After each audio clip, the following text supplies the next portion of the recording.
Hola, muy buenos días, mi querido amigo y amiga. Me da tanto gusto saludarte una vez más, deseándote que tengas una semana llena de bendición. Ya el inicio de esta semana, laboralmente hablando, después de haber descansado. Y bueno, teniendo una gran necesidad de que sea Dios el que nos guíe y nos guíe por este camino que transitamos cada día, lleno de luchas, desafíos, pues encuentros agradables, otros no tantos, pero siempre de la mano de Dios, con la seguridad de que el Señor va a guiarnos en todo momento. Y bueno, quiero compartir contigo una vez más este estudio maravilloso que se titula El Pacto en el Sinaí. ¿Sabes tú que Dios es un Dios de pacto? Que Dios es un Dios que siempre la iniciativa de pactar ha venido de Dios, proponiéndole al hombre pactar con él. Y el texto base de la semana lo encontramos en Éxodo 19, 4 al 6. Y es interesante que cuando nosotros vemos el tema de la salida del pueblo de Israel de Egipto hacia la tierra prometida de Canaán, más que sacarlos Dios de Egipto para llevarlos hacia Canaán, el propósito de Dios, más que lograr en ellos una liberación importante, por supuesto, una liberación física, era una liberación espiritual.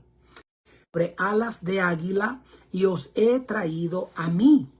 Entonces ese era el verdadero propósito de Dios. No puede existir realmente liberación si no ocurre una liberación primero que nada interna, ¿ok? Y eso lo vemos en repetidas ocasiones. En la historia del Génesis vemos exactamente lo mismo. Después que el hombre pecó, pues se colocó en una condición en la que se aleja de Dios. Nadie puede pecar estando en casa, estando al lado de la presencia de Dios. Siempre nos vamos lejos. El pecado nos lleva lejos. Y el evangelio consiste en que Dios nos quiere traer de vuelta. Y cuando Adán y Eva pecaron, ellos se escondieron de la presencia de Dios. Ya el encontrarse con Dios como cada día lo hacían, ya no era tan grato, tan placentero. Entonces fue Dios quien fue al encuentro y le dijo: Adán, ¿dónde está? Y ese es el hilo que vemos presente en toda la historia bíblica. Seres humanos creados por Dios que se alejan de su creador, y el creador que entonces nos busca de manera constante, sin descanso. Es por eso que en Mateo 11:28 dice: venid a mí todos los que estéis trabajados y cargados, y yo os haré descansar. Entonces, el pacto en el Sinaí comienza con una verdad eterna, y es que Dios siempre es el que nos llama primero, el que nos invita primero. Él es el que va entonces a ofrecernos ese pacto. Él nos ofrece la salvación, y el trabajo nuestro es aceptar la invitación a la salvación. Entonces hoy y en esta lección, el llamado es a que nosotros podamos entender que la vida cristiana no se trata de obedecer mandatos, leyes, no. Y un cambio de comportamiento no es tampoco eso. Eso será el resultado de haber vuelto a Dios, de donde nunca nos debíamos haber ido. Una vez que volvemos a Dios, una vez que Él genera un cambio profundo e interno en nuestra vida, entonces ahora lo que vamos a expresar, lo que se va a exteriorizar, claro está, será una vida transformada. Porque si alguno ha sido transformado por Cristo, obviamente nueva criatura es y va a andar en novedad de vida. Pero cuando invertimos el proceso y creemos que ser cristiano significa entonces cambiar de conducta, pertenecer a una religión o salirme de esta religión para irme a otra, no es eso. No consiste en esto el Evangelio. El Evangelio consiste en que tú te fuiste lejos de los brazos del Padre y Él te quiere traer de vuelta. Por eso dice la Escritura, con cuerdas de amor te atraje, por eso he prolongado mi misericordia. Y de eso es de lo que vamos a hablar entonces durante esta semana. Así que la aplicación de este estudio es muy importante, más que obtener un conocimiento teórico de qué fue lo que pasó en la historia del pueblo de Israel, es llegar a entender que esa misma experiencia que ellos vivieron, esa misma actitud que ellos tuvieron, solemos nosotros tenerlas. Repetimos la historia y Dios entonces repite de nuevo su misericordia, su provisión, su constante amor. Y en ocasiones también tiene que ser su reprensión. En la parte del domingo que se titula En el monte Sinaí, encontramos el contexto en Éxodo 19 del 1 al 8. De esto, después de vagar por el desierto durante 2 meses desde que salieron de Egipto, y dijimos la razón por la cual Dios los llevó por el desierto. No para molestarle y fastidiarle la vida, sino para protegerle. Y cuando ya ellos llevaban 2 meses vagando por el desierto, los israelitas finalmente llegan al monte de Sinaí. Y allí Dios establece el fundamento. Bueno, mira, nos hemos unido. Ahora yo te he liberado, pero tenemos que crear condiciones para esta relación. Vamos a crear los fundamentos de esta forma de vida. Porque tú venías de ser esclavo, naciste en esclavitud. Ahora vas a tener libertad, pero yo te tengo que enseñar. Porque la libertad sin Cristo muchas veces se convierte en libertinaje. Pero la libertad con Cristo se convierte en que yo me entrego a Dios por amor. Y esto cambia mi vida porque me estoy entregando a alguien que quiere mi bien.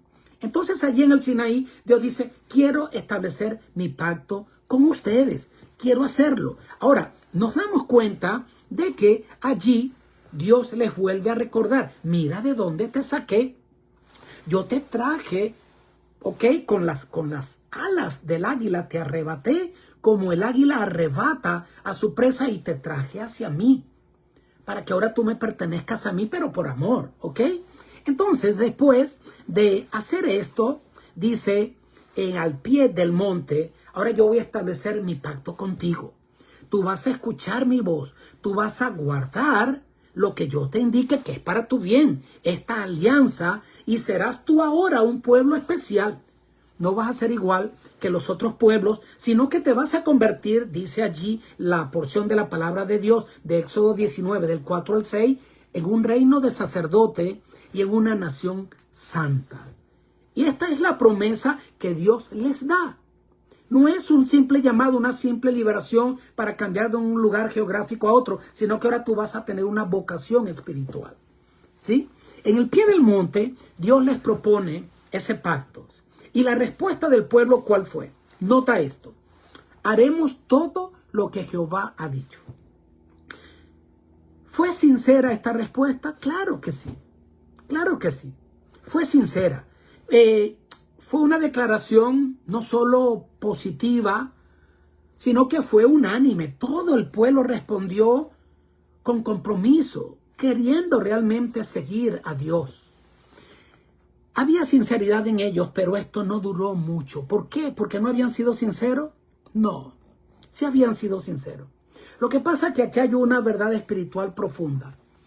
Como ya dije, Dios al liberarnos del pecado nos libera para atraernos hacia Él, porque solo así nosotros podemos cambiar. Si alguno está en Cristo, nueva criatura es. Las cosas viejas pasaron, y aquí todo tiene que ser hecho nuevo. Pero con Cristo, porque separado de mí, dice Él, nada podéis hacer. Ahora, ser un pueblo santo, especial, que reflejar el carácter de Dios, no los volvía en un pueblo exclusivo que se iba a creer mejor que los demás, sino que ellos se iban a convertir en el canal y en el puente que podría darle acceso a los otros pueblos paganos, a que esos otros pueblos también pudieran tener acceso al mismo Dios que tenía el pueblo de Israel. Ellos iban a ser un pueblo de sacerdotes, y los sacerdotes eran aquellos que intercedían por el pueblo. Ahora ellos tenían que interceder, ¿qué? Para todos los demás pueblos, entre el Dios verdadero y ellos les iban a guiar hacia el Dios verdadero. Entonces, este pacto requiere, si bien una respuesta de fe, requiere un compromiso, pero no solo de palabras, sino del corazón. Por eso es importante entender que el problema de ellos no fue en que no fueron sinceros, sino que ellos creyeron que lo podían hacer sin Dios. Así que hoy, cuando el Señor nos llama o nos invita a nosotros convertirnos en un pueblo santo, debemos entender que es posible, pero solo si nos dejamos alcanzar por Él. Solo así. No se trata de mera religiosidad. No se trata sino de vivir bajo el amparo del Omnipotente, dejándonos guiar por su voz, que Él nos muestre el camino y que Él nos ayude a andar por Él. Esto es lo que nos va a llevar a que esa respuesta que damos, Señor, sí, te voy a pertenecer, pero solo si tú me ayudas, solo puede ser de esa manera posible. De otra manera no podemos. Ahora, está el ofrecimiento, está la respuesta inmediata, sincera, pero esto requería, como les dije, una preparación. No bastaba solo con declararlo con la boca, sino con creerlo desde el corazón y ahora poder hacerlo. Y no hacerlo por un día, era cambiar de vida, de rumbo. Era que esto ahora se volviera mi forma de vida. Había sido esclavo por más de 400 años este pueblo, ahora iban a ser libres en Cristo. Ahora eran esclavos de Cristo, pero era una esclavitud distinta. Era una esclavitud por amor. Es eso de que cuando tú amas a tu ser querido o a tu esposa, tú no te sientes esclavo en el mal sentido de la palabra. No, para mí es un deleite servirle. ¿Cuál esclavo? Pero por amor. Qué distinto es, ¿verdad? Ahora, en la parte del lunes dice preparación para recibir el don. Y el texto clave lo encontramos en Éxodo 19, del 9 al 25. Y vemos allí lo siguiente. Después de que acepta las condiciones del pacto, diciendo, haremos todo lo que Jehová nos ha dicho. Ahora Dios les mostró lo que acabamos de decir, que esa decisión iba a requerir ¿qué? Una preparación espiritual, un proceso, ¿ok?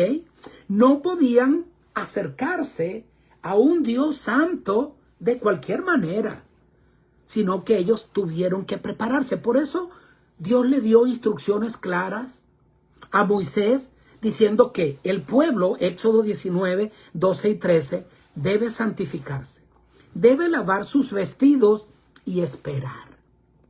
Además, se establecieron límites alrededor del monte que ellos no podían violar, y esto representaba la actitud de reverencia, porque Dios se les iba a manifestar desde el monte, y si ellos violaban ese límite, esto desencadenaría en muerte para todo aquel que se acercara al monte más de lo que se debía acercar. Así que esto nos enseña de que la gracia de Dios no anula la forma de cómo nosotros nos debemos conducir. No es que nos entregamos a Dios para, como le digo, tener libertad y que esa libertad se convierta en libertinaje. De ninguna manera. No es que ahora entonces no importa, sino que el regalo de la salvación conlleva a una responsabilidad. Había que tener reverencia, limpieza de corazón, prepararnos, ¿verdad? Porque el acto de, por ejemplo, lavar sus ropas significaba abandono del pecado. Era tener una pureza más que externa, era interna. Era recordar que Dios busca tener un pueblo santo que obedezca su palabra, ¿ok? No solo de manera teórica, sino con su forma de vivir. El apóstol Pedro retoma este concepto en 1 de Pedro 2:9 al decir que linaje escogido somos, real sacerdocio, nación santa, así como Israel debía prepararse para recibir entonces los preceptos y la ley de Dios. Nosotros hoy debemos vivir en una constante preparación, porque el Señor también se manifiesta de una manera poderosa, solemne en nuestras vidas, y nosotros vamos a tener que responder a esto con solemnidad. Ojo, somos hijos de Dios. Hemos sido rescatados por su sangre, pero Dios es soberano. Dios es soberano, así que nosotros debemos entender claramente esto. Ahora, hay un llamado acá y una aplicación espiritual en el estudio de este día. Y es precisamente que debemos, cuando en la misma palabra de Dios dice que no podemos tomar el nombre de Dios en vano, no podemos acercarnos a Dios de manera irrespetuosa, ni con indiferencia ni con ligereza. Porque como te digo, hay un misterio tremendo que solo en Dios podemos conseguir, que es la omnipotencia, la omnipresencia de Dios frente a su inmanencia. ¿Ok? Dios es tan cercano para con nosotros que habita con nosotros. Él dice, yo quiero habitar contigo. Ustedes serán mi pueblo, pero no por eso Dios deja de ser soberano. Entonces, la preparación va a tomar tiempo. Incluye abandono, purificación, arrepentimiento, desaprender, que a veces cuesta más que aprender, soltar esta carga que llevamos, desprendernos de estos malos hábitos arraigados. Este pueblo venía con una formación de esclavitud. No sabían ahora entonces vivir en libertad, ¿sí? Es como aquel niño que si tú tomas pues un niño pobrecito del África que está muriendo de hambre, tú no lo puedes entonces traer a tu casa y decirle, toma, allí está todo ese banquete, come todo lo que hay allí en la mesa. No puedes, lo vas a matar, se va a indigestar, lo tienes que llevar paso a paso, poco a poco, para que su estomaguito se vaya acostumbrando a meterle más dosis de alimento. Entonces, esto iba a tomar tiempo. Era un proceso. Entonces, así como Israel tuvo que esperar 3 días para poder entonces encontrarse con Dios y Dios darle esto, a veces este es un proceso que va a tomar días de preparación, un caminar diario, un caminar espiritual, es pelear la batalla de la fe diariamente. No es hoy declararlo y ya. Claro que no. Ojo, hoy acepto a Cristo como mi Salvador y es lo único que necesito hacer para ser salvo. Pero entramos en un proceso de santificación que durará toda la vida. Lo vemos allí en el caso de el ladrón en la cruz. Bastó con él declarar que Jesús era su Salvador para tener garantía de salvación. Pero si el ladrón en la cruz hubiesen sido perdonados allí todos, o él allí tenía que entrar en un proceso de santificación que para él pues solo duró quizás unas horitas mientras estuvo colgado en la cruz, posterior a aceptar a Cristo como su Salvador. Y eso bastó. Pero ¿qué tal que a él le hubiese tocado seguir viviendo? Porque lo bajan de la cruz. No tenía que dejar de ser el ladrón que era, no tenía que abandonar el pecado y ahora entonces ser un hombre de bien.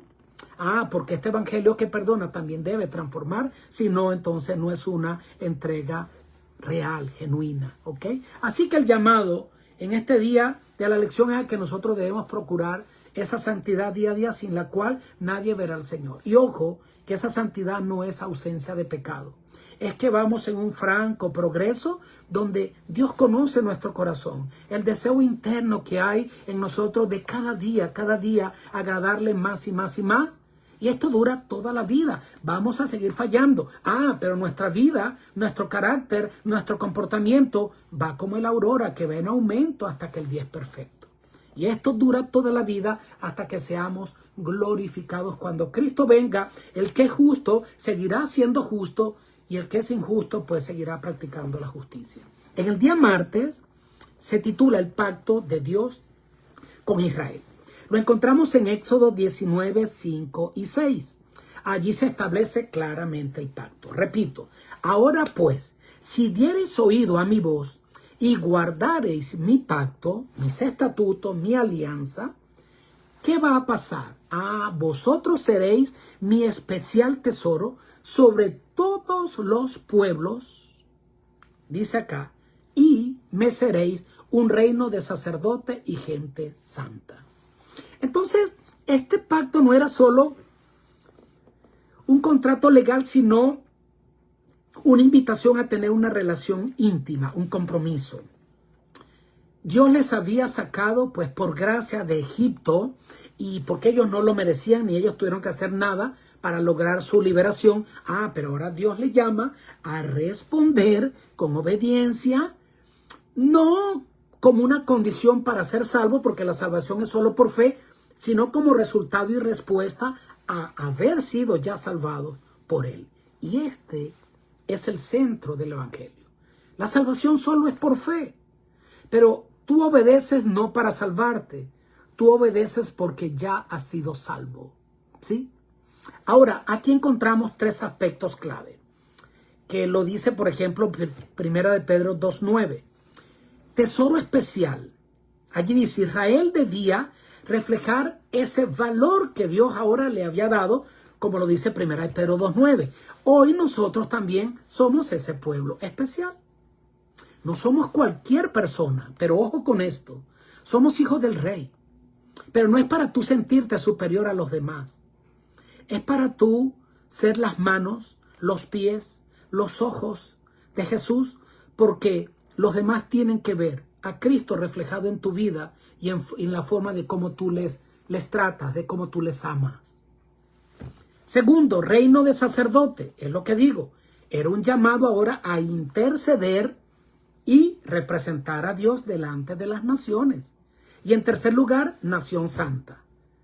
Y ya lo dije, santidad no es ausencia de pecado, sí, pero es entender que hemos sido apartados para Dios, mostrando un carácter similar al de Dios en nuestra propia esfera, donde estamos vendidos al pecado, donde no hay justo ni un uno, pero donde poco a poco Él, con la influencia de su Santo Espíritu, nos tiene que ir transformando día a día. El que robaba, que ya no robe más. El que mentía, que ya no mienta más. El que adulteraba ya no puede seguir adulterando, pero no para ser salvo. Es porque, ¿cómo lo vas a hacer si tú has sido salvado por Dios? Y Él te ofrece ese poder para tú ahora andar en novedad de vida. Qué hermoso es esto. Este pacto mostraba ese equilibrio entre la gracia y la obediencia. La salvación como un regalo, pero este regalo te va a invitar a una fidelidad constante y a un sentido de misión, donde esa salvación que Él me ha dado, yo ahora la debo compartir con los demás. Sabemos qué hacer para ser salvo. ¿Cómo puedes ser tú indiferente y no importarte que los demás perezcan cuando tú tienes la fórmula de la salvación? Eso no estaría bien, ¿verdad?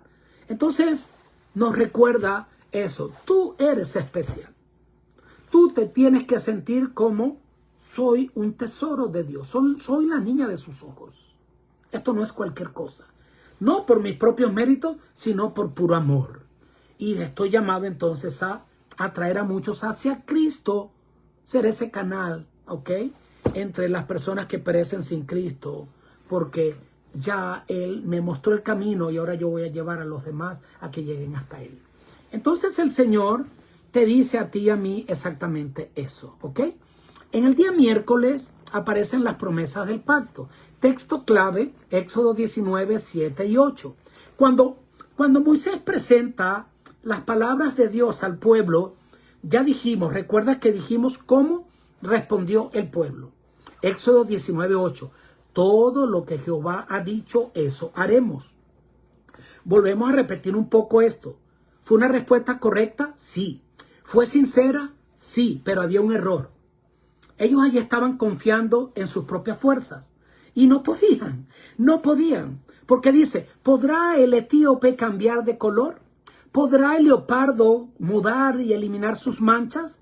¿Podrá el hombre bajito, por más que se esmere, añadir un codo a su estatura? No, porque separados de Él nada podemos hacer. Y todo lo que podemos hacer es gracias a Él y a través de Él. Solo así. De hecho, esta declaración sincera, pero que no tenía un asidero sólido, porque creían que con sus propias fuerzas lo iban a poder lograr, se evidenció poco después cuando vemos que allí estaba el pueblo de Dios sumido en una idolatría adorando a un becerro de oro. Éxodo 32. Entonces, la lección de este día es una lección importantísima y muy clara. No basta con las buenas intenciones. Necesitamos depender del poder de Dios y esto es, como dije, una entrega y una dependencia diaria. Este episodio refleja esas promesas que nosotros a veces hacemos y que a veces hemos fallado tanto que ya no queremos volver a prometer. Hay un pensamiento de la hermana Huay en el libro El Camino a Cristo que dice: el conocimiento de todas tus promesas incumplidas han debilitado la fe y la confianza en ti mismo, a tal punto que sientes que tus promesas son tan frágiles como telas de araña. Y eso te lleva a ya no querer prometerle a Dios, porque ya dudas de ti mismo, dudas de tu propia sinceridad. Y llegamos a un punto de desespero que, como lo experimentó Pablo, dijo: ¿quién me puede liberar de este cuerpo de muerte? Pero ella sigue diciendo en su comentario: pero no necesitas desesperar. Lo que necesitas es entender en qué consiste esto, ¿no? ¿En qué consiste entregarme a Cristo? No es obedecer en todo, porque no lo hacemos, pero es escoger a quién servir. Es escoger a quién servir. Le lastimo su corazón, pero le pido perdón. Y le pido transformación. Y me esfuerzo. Y tengo una comunión constante con Él. ¿Por qué? Porque de la abundancia del corazón habla la boca. Porque la fe viene por el oír y el oír por la palabra de Dios. No puedo pretender obedecer, mantenerme firme y fiel si no me relaciono con el Señor. Y yo me relaciono con Él a través del estudio de su palabra. Yo me relaciono con Él a través de la oración. Yo me relaciono con Él a través de lo que le cuento a otros, de todo eso lindo que Él ha hecho en mi vida. Esta es la manera. Entonces, dice la palabra de Dios: no prometas si no vas a cumplir. Está bien, no, pero también te digo, no desesperes. No llegues a un punto en el que no. Promete, pero con la ayuda de Él. Señor, te prometo con tu ayuda que voy a vencer. Un día a la vez. Señor, ayúdame a dar estos pequeños pasos de victoria. En tal aspecto donde ya soy esclavo, no puedo recibir liberación de la noche a la mañana. Acuérdate, Dios le dijo al pueblo: espera 3 días. Pero durante esos 3 días no era una espera sin hacer nada. 3 días donde ellos se tenían que preparar, se tenían que purificar, tenían que cambiar sus vestiduras. Entonces, tenemos que esperar. Es un proceso. No podemos estar exigiendo cambios repentinos ni emocionales de parte de las personas. No basta con una sola declaración que decimos: sí, a partir de hoy. No. Cuando lo declaramos, que no es que esté mal en que lo declaremos, recién empieza la lucha. Y es una lucha que va a tomar tiempo, que es diario, ¿ok? Donde todos los días, y a veces voy a caer, no voy a alcanzar la norma, pero más que concentrarte en la norma, te tienes que concentrar en el proceso. Disfrutar el viaje con Él. Acercarte más a Él. Intimar más con Él. Entender en la medida en que pecas, pero no a conciencia. Pecas porque tienes una naturaleza pecaminosa que todavía domina sobre la nueva naturaleza, pero en esa relación de caer, pero abrazar su sangre, su promesa, la victoria de Él ganada en la cruz por mí, y saber que Él me perdona, mi amor aumenta por Él, mi agradecimiento también. Por eso dice entonces la Escritura: al que más ama, al que más se le perdona, más ama. Pero luego dice Pablo: ¿qué decimos? ¿Pecaremos entonces? Cuando dice abundó el pecado, cuando el pecado abundó, sobreabundó la gracia. Y dice Pablo: entonces ¿qué haremos pues? ¿Pecaremos para que la gracia abunde? En ninguna manera. Porque si alguno está en Cristo, nueva criatura es. Sí. Pero ¿sabes qué? Que cuando vemos cuánto le hemos fallado a Dios, porque todos le hemos fallado, a mí mi corazón se constriñe. Y entonces le digo al Señor: Señor, cuánto yo quisiera no lastimar tu corazón. Y entonces cada día desear amarle más y más y más, y obedecerle más y más y más.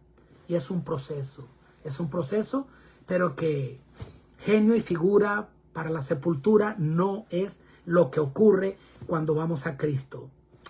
El poder del Evangelio es enorme y su gracia y su palabra es maravillosa y esta nunca se devuelve vacía. Hay transformación y hay victoria en Cristo Jesús. Entonces, hoy comprométete con el Señor. Que Él escriba sus preceptos, no solo en mi mente y que sean declarados con mi boca, sino, bueno, es en la mente, porque cuando dice escríbelas en mi corazón, también está relacionado con la mente, pero que esté allí grabado. Por eso Él los escribió en tablas de piedra con su propio dedo, que Él así los puede escribir en la tabla de nuestro corazón, ¿ok? Para que nosotros podamos permanecer en fidelidad. En el día jueves se titula Un reino de sacerdotes. Éxodo 19:6. Dios le dice a Israel, como ya dije, Éxodo 19:6, ustedes serán para mí un reino de sacerdotes y una nación santa. Y como les dije, es un llamado para la misión. No puede haber un llamado sin misión.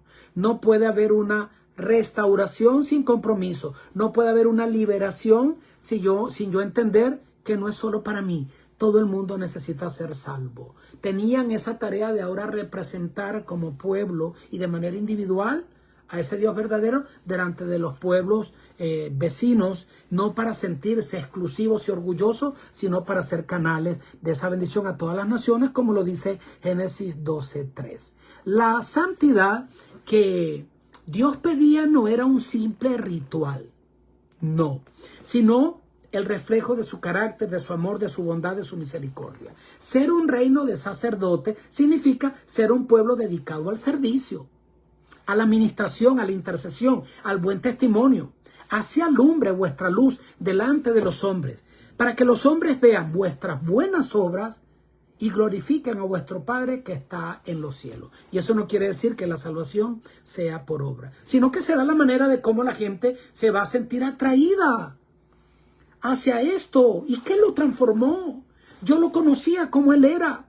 Yo sabía cómo él andaba vagando, cómo tenía un hogar disfuncional. Yo sabía lo que él o ella hacía. Yo sabía que él era esclavo de esto y de esto. Y mírenlo ahora cómo es. Miren ahora cómo se conduce él y su familia. Las personas van a decir, ¿y qué le ocurrió? Y ahí entonces nace esa oportunidad maravillosa, pero que a veces no se utiliza bien, sino que después, qué fácil es ahora sentirte mejor que los demás. Qué fácil es que ahora tú venciste en tal área que a lo mejor esa no era la parte débil de otro. Qué fácil es que ahora tú te conviertes en jueces de los demás. Cuando el pecado que ves en otros no es tu pecado, qué fácil es criticarlo. Pero cuando ese pecado es tu pecado, o ponle ese pecado el nombre de tu hijo, ponle ese pecado el nombre de tu ser querido o de tu esposa, cobra otra dimensión. Ahora lo vas a entender. No es que lo vas a justificar. No es que querrás tapar el sol con un dedo. No es que lo vas a aprobar. Pero ahora te vas a relacionar distinto con ese que también padece de lo mismo que tú. Es la empatía espiritual. Es saber que yo no soy quien. Que la salvación que tengo es solo por gracia. Que sin Cristo estoy perdido porque no hay justo ni un uno. Porque si obedezco en 9 y solo infrinjo 1, me hago culpable de todos los demás. ¿Quién se puede salvar sin la gracia de Cristo? Nadie. Nadie. Y es el mensaje entonces. No tengo por qué sentirme exclusivo. Pero si amado por Dios, si un consentido del Señor, es entender que soy hijo del Rey, que pertenezco a un pueblo santo, pero me debo comportar como un príncipe. El llamado final es que así como Israel, nosotros también estamos llamados a ser un pueblo santo, sacerdotal. Pedirle a Dios cada día que Él nos pueda usar como instrumento de bendición para las demás personas y que nuestra vida testifique que Dios salva y transforma, así como lo ha ido haciendo conmigo progresivamente. Familia querida, llegamos al final de este estudio. Te recomiendo la lectura que se nos recomienda allí de las páginas 253 a 262 del libro Patriarcas y Profetas, que te va a dar una información maravillosa para que amplíes el entendimiento de esta maravillosa lección. Esta semana entonces hemos visto cómo Dios guió a Israel hasta el Sinaí, no solo para allí darles leyes sino para atraerlos hacia sí. Dios quiere ganar tu corazón. Porque cuando nuestro corazón le pertenece a alguien, es tan fácil obedecer. Obedecer sin amor es una carga, pero obedecer por amor es una delicia. Es algo que hacemos de manera espontánea, ¿verdad? Yo los saqué de Egipto, los traje sobre alas de águila y los he traído hacia mí. Allí Dios estableció su pacto, su propósito, que Israel fuese entonces un pueblo de pacto, hiciera pacto con Dios, donde ellos fueran su pueblo y Dios mismo fuera su Dios. Y eso es lo mismo que Él quiere establecer con nosotros. Así que Dios te bendiga. Atrévete a pactar con Dios. Comprométete, no con tu fuerza, sino con una dependencia constante y diaria, y que aquel que ha comenzado la buena obra en ti y en mí, pues la perfeccionará hasta el día de Jesucristo. Dios te bendiga, feliz semana. No te olvides suscribirte al canal, por favor, suscríbete. Dale un like porque así llega a más personas. Compártelo porque esta porción de la palabra de Dios a otro también le va a hacer bien, como me ha hecho bien a mí y como estoy seguro que te hará bien a ti. Así que Dios te bendiga, feliz semana. Chao.